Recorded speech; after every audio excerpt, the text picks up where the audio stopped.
Hog Zone with Locked On. I am Robyn Hearn. We have plenty to unpack from the Hogs' loss to Memphis on the road today. And we're going to go out to Nick Luttrell, who is in our sister station out in Little Rock, has a little bit more in depth on kind of what went wrong with the Hogs. Nick? Well, Robyn, I have a lot of thoughts on this game. I mean, obviously a disappointing one for the Razorbacks tonight against Memphis. You have an opportunity to win the game, and you can't there at the end. The Mike Washington fumble there at the end. I mean, how costly is that? And I know I don't want to place the blame on the offense because I know they had their issues down the stretch. Certainly, they struggled in the second half. They couldn't generate that offensive success that we're used to seeing for Bobby Petrino that we saw in the second quarter when they scored 3 touchdowns. We didn't see that in the second half, and that was disappointing. But you can't put this blame on the offense, on Bobby Petrino. I don't think anyone online is putting the blame on Bobby Petrino right now. Actually, I'm seeing a lot of people say Bobby Petrino should be the head coach tomorrow. Sam Pittman should be out of there. Whether I don't know if I'm going to say if I agree or disagree with that take, but I don't think that's something that's going to happen. Financially, that would be a huge thing for Arkansas to do, to fire their coach who's been there for 6 years after a loss, yes, to a non-Power 4 team, to a Group of 5, Group of 6 team in Memphis, but to a team that is one of the best Group of 5, Group of 6 teams in the country, a team that has a potential to make it to the playoffs. Now, don't hear me saying Arkansas is fine, this was just your average loss. No, this loss really stunk. This was a disappointing loss. It was frustrating, and kind of going back to my point here, yes, the offense had its struggles, but it's the defense that lost the game for Arkansas. It was consistently bad defense. Did they come up with 2 interceptions? Yes. But if you go back, you watch the film, it was interception that Arkansas got pretty lucky on, to be honest. The 2 interceptions Arkansas got really lucky on. So good for them for forcing those 2 turnovers and turning over a Memphis team that, frankly, didn't look that good. Again, they do have the potential to make it to the college football playoff, just the way it's set up now and just how it is these days with the teams that can make it. But man, it just comes down to that fumble. And I know I keep saying it's the defense's fault, and it is. But when you're Mike Washington and you're in that situation, you don't need to reach out to get that extra first down. You just don't. It would have helped, yes, but you don't need to do that. So it goes on Mike Washington a little bit because of the way things ended. It goes on the coaching too. Like you could have always taken a knee there or done something a little bit more not as aggressive as what Arkansas did and settle for a field goal. At the very worst, Arkansas should have been up by 2 points with maybe 30 seconds left in this game. And then a Memphis offense that had one breakaway play in the fourth quarter, but nothing really crazy in the fourth quarter against Arkansas's defense, would have to drive down the field and beat you, and beat you when Arkansas had a lot of momentum. There's lots of what ifs, and that's how sports work sometimes. But it's discouraging, it's disheartening, it's all of these things that we're used to seeing as Razorback media who cover this, myself as a Razorback fan who grew up in Northwest Arkansas watching the Hogs, calling the Hogs. You just get used to it. You just get numb to it at a certain point. And I understand fans calling for Sam Pittman's job. Again, I don't think that's something that the university is going to do. I don't think that's something that Hunter Yurachek is going to do. We saw it when he was here at the Little Rock Touchdown Club on Monday. He said they don't have the capability right now to win a national championship. So why would he fire a coach to go out and get someone else? It's just, there's so many things that go into this, so many bigger picture things that this game has caused Arkansas fans to spiral. But there's certainly lots of things to discuss in this game. And like I said, it does come down to defense. When you're an Arkansas defense, when you're Travis Williams, let's start with Travis Williams. When you're Travis Williams, who, what has he been here? Is his 3rd season now? 3rd or 4th season with Arkansas? Showing potential is something he has shown potential in his time at Arkansas. But you should also have improvement. That's the biggest thing you should have, especially when you have better players. If this would have happened against an SEC team like it did last week, it was tough, it was disheartening, it was a brutal loss to lose the way they did. That was tough. But there was optimism after that game. I'm not saying there's not optimism after this game, but there's certainly not as much after you lose to a team outside your conference. So, again, for the way this game went, for the defense to have as many miscues as it did, for the effort just to not be there, to get out-hustled by a Memphis team. Now, granted, it's Memphis's Super Bowl. It's not Arkansas's Super Bowl. It's their Super Bowl, and they played like it. And, I think it was Cam Ball when he was talking in the post-game press conference. He said, we didn't underestimate them. We knew that this was going to be a good team. But it just wasn't that aggressiveness out of the defense that you wanted to see, that you saw for a lot of the game, except for the first drive in the very first game against Alabama A&M. You saw it for most of the game for Arkansas State. You saw it in some of these games, but they just haven't been able to put it together to have a complete effort. And finally, kind of my final point before I toss it back to you guys is you just can't lose the games you have to win. When you play in the best conference in college football, the SEC, not the Big Ten, when you play in the SEC, you have to win the games that you should win. You have to win these non-conference games that you should win, especially when you have one of the toughest schedules in college football. Not only just they're playing in the SEC, they got to play Notre Dame next week. Now, I know Notre Dame is, 1-2 on the year, and they're barely in the top 25, but that's a darn good Notre Dame team that Arkansas is going to have to compete with. And now they're 2-2, and they're looking at a really tough schedule ahead where, they're probably going to be the underdog in every single one of their games. Maybe not the Mississippi State one, but most of their games going forward. Now, the season isn't over. There's still hope, in my opinion.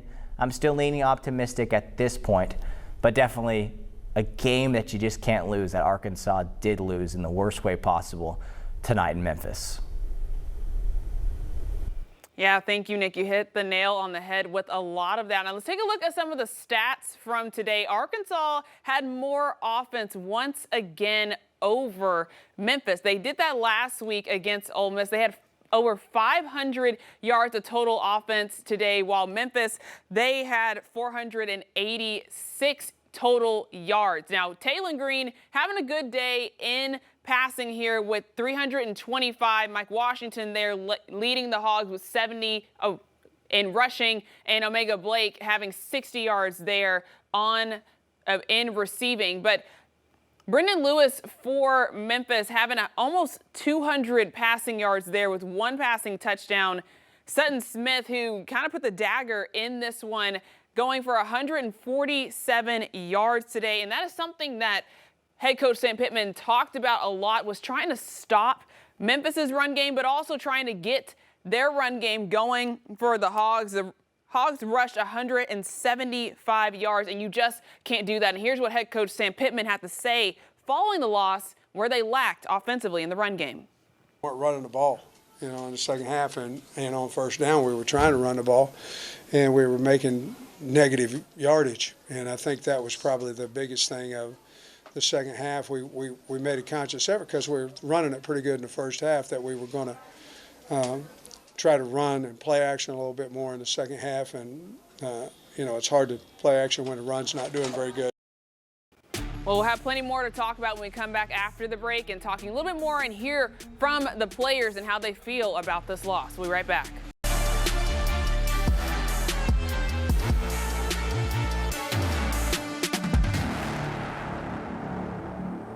Welcome back into Hog Zone with Locked On Razorbacks. I'm Robyn Hearn, and it's time to continue to talk about this game, but I have to bring somebody in. Yeah, they're not keeping me out. I am dressed like this, Robyn. I had to come in here. They tried to lock the doors. They tried to block my key card. They tried to keep me out the building. I said, not today.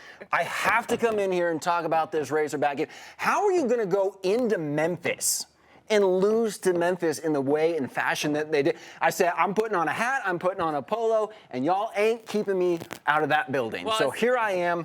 As you can tell, I'm a little fired up. I know it's been a few hours, but I'm here now. I mean, you have a right to feel this way. I know Hog fans are feeling this way. We all are kind of at this point where it's like, what is going to give? Especially when you lose the game the same way you lost it last week against Ole Miss. And the same time, you're putting up numbers offensively, and your defense just can't do their part. Well, that's the thing. Especially, I love what you said about the offensive numbers, because the offensive numbers were there in the first half. Yes. But in the second half, I don't know if I haven't watched the film yet. I haven't done my breakdown or anything, but I don't know if Memphis changed the scheme.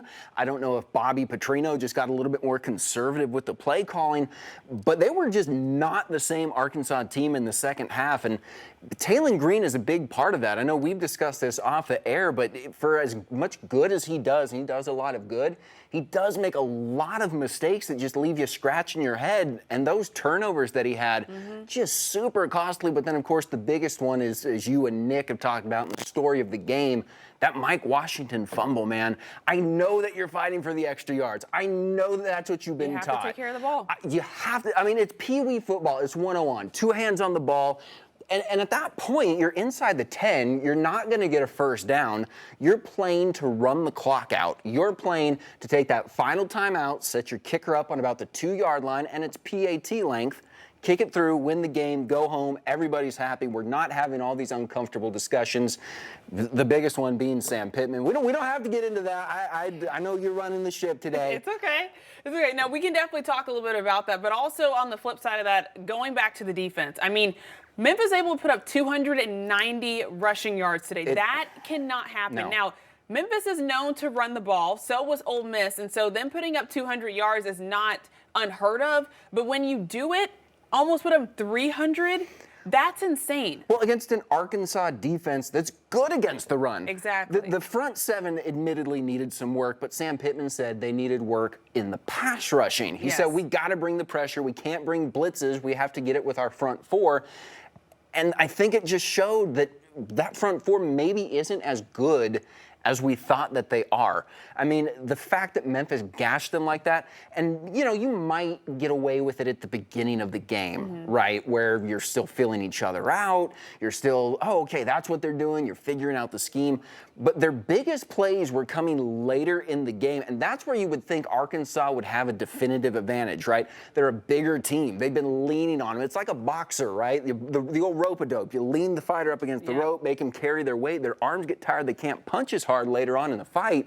You'd think that's what a big Arkansas defensive line would do. The commentators were talking about the size differential all game. But Memphis came through when Arkansas should have been the one dominating. The Tigers looked great out there. I think they're top 40 in the country in rushing attack, and that's only going to go up now. And they proved that. And speaking of that front four, a member of the front four, Cam Ball, after the game, talked about their tackling and what kind of went wrong there. In general, you know, I just feel like as a whole, we just, you know, we try to be too aggressive, you know, not sitting down and breaking down, and, you know, we don't have to be overly aggressive on our tackles, so we just have to go back to our fundamentals and our coaching. I feel like that's something that we've heard them talk about these last couple of days is the fundamentals, getting back to the basics of everything. When do you kind of say, okay, we have the fundamentals, we have the basics, and it's just kind of one of those situations where it is not just the fundamentals, but it's a mental thing as well?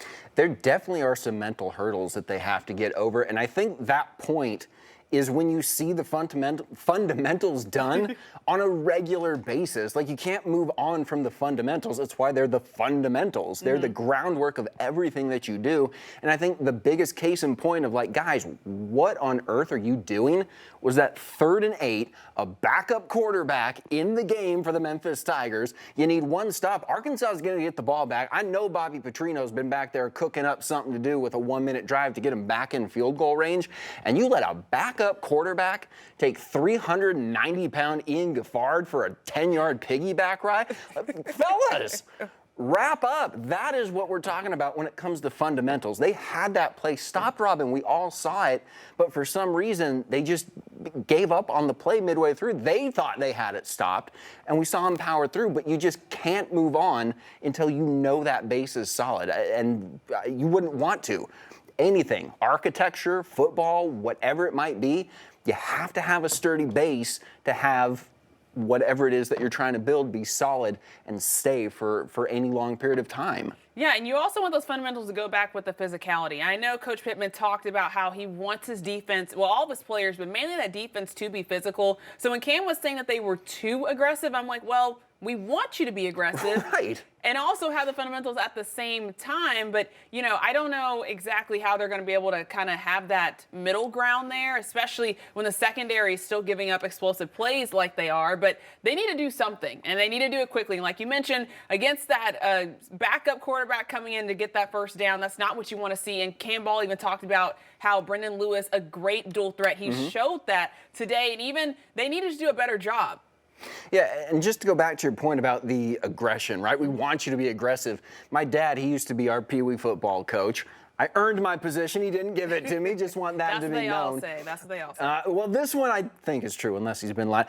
Anyway, we're on the Hogs, not my glory days. But he always said, if you're going to do something wrong, do it at 100% speed, and that'll usually make up a little bit of the difference.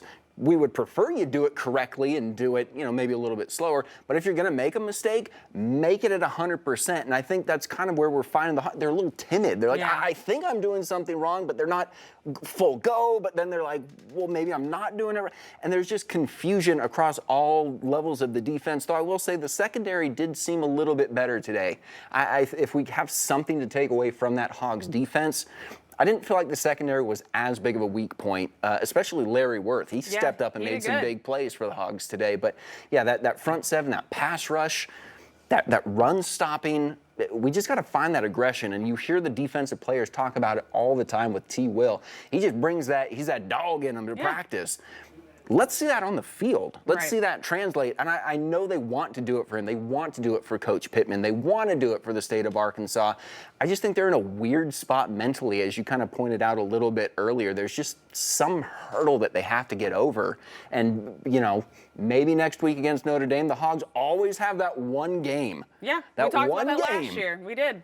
And they tend to, if I may make one more point. Yeah, go ahead. This is why they can't let me in, because I just keep going and going and going. But last year, the Notre Dame game, they always play up or down to their competition if you look at this Razorback team. And I think that's what we saw today. They saw Memphis a little bit weaker team. They played down. When they tend to play better teams, Ole Miss last week, maybe Notre Dame next week, they tend to elevate to that competition. If they can get a win next week, I think they might be right back on track. Well, they're going to need it. And I mean, a Notre Dame team that took down Purdue today, 56-30. We're going to get more into that a little bit later, but they're going to have to put something together. And you mentioned Coach Pittman and wanting to play for him. I mean, Coach Pittman in one possession games Don't since do it. he's been on the hill. Plug your ears. 7-19. That is not a number that you want to see from your head coach. Nothing against Coach Pittman. I think he's a really good coach, but that number is very blaring, and I know that is something that's sticking in the Razorback fans and also those who are in Razorback Stadium right now. Just one of those mental hurdles that they have to get over. They get into these situations and it's like, oh no, here we go again. But when it comes down to those, all it usually takes is doing it one time. You're like, okay, it's the Steve Young Super Bowl win. Get the monkey off your back. Right. All you got to do is do it one time. Hopefully they can. Exactly. So we'll see how that's going to go next week. We're actually going to talk a little bit more about next week after this quick commercial break.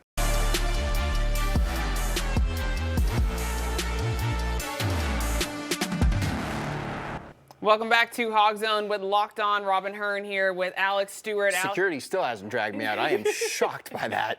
Don't worry, we're going to have to call them later on. Yeah. Don't worry, we're going to have to get that fixed. So, Alex, just a couple more closing thoughts on this game. Sure. Positive things here, once again, and it's probably going to be the story for the rest of the season, is the offense. Yeah, I agree. I would say another positive, they didn't lose by a large margin. So that's a win. They could have lost worse. I mean, it's still a bad loss. But yeah, the offense did really have that momentum going in the first half. It's just about carrying that over to the second. And again, I'll be curious to see what Bobby Petrino, Sam Pittman see on film. I'd like to take a look at it myself and see what exactly did Memphis change? Did Arkansas change? And I think if we want to see more Hog success offensively throughout the duration of the game, something that I did notice live was Taylon Green locking in on Omega Blake. I believe that's where his 2 interceptions came from. He locked in on number 9. Does he really have a true number 2, number 3 receiver on that offense? I know we saw, I believe, Jaylen Brown get a couple big catches. But yeah, in the crucial moments, defenses know where Taylon wants to go.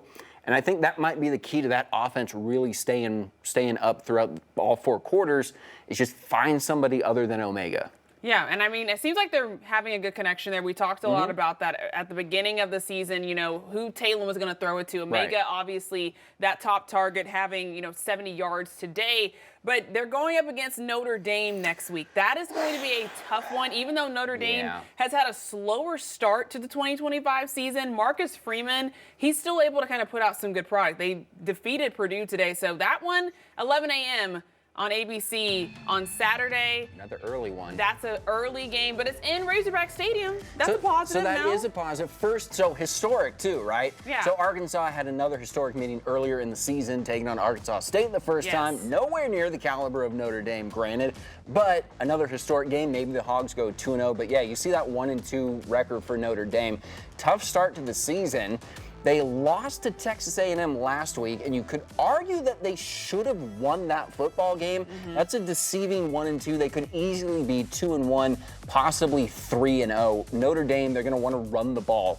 So what that means is we better watch that Memphis film, and we better watch it again and again and again and again. Figure out what went wrong stopping the Tigers' run, because I guarantee you Notre Dame is going to do it better. Well, I mean, the Tigers put up 290 on the ground today. So they're going to have to stop it against the Fighting Irish. That's not going to be able to cut it. And what also needs to happen, we need to see the defense working together. They said communication against Ole Miss was the problem. Today, the front was not doing their job.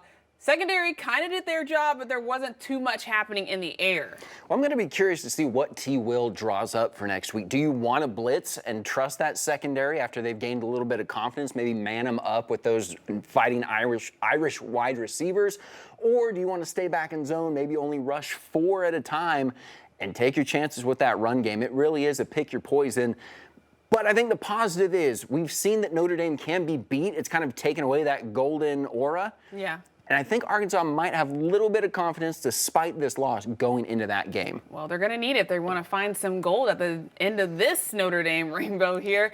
But guys, it's a big rainbow. It's a huge rainbow. We want to thank you so much for watching Hog Zone with Locked On Razorbacks. You can watch Locked On Razorbacks with John Neighbors 5 days a week on 5 Plus and the THV 11 Plus Smart TV apps. Alex, we have more to talk about next week. We'll be right here again next week to talk about the Notre Dame game. I was going to say, self-plug. You can watch us every day, 6 and 10, right here on 5 News. Exactly. It's going to be a fun one. I can't wait to see what happens. Thank you guys so much for joining us this evening. Have a great rest of your night.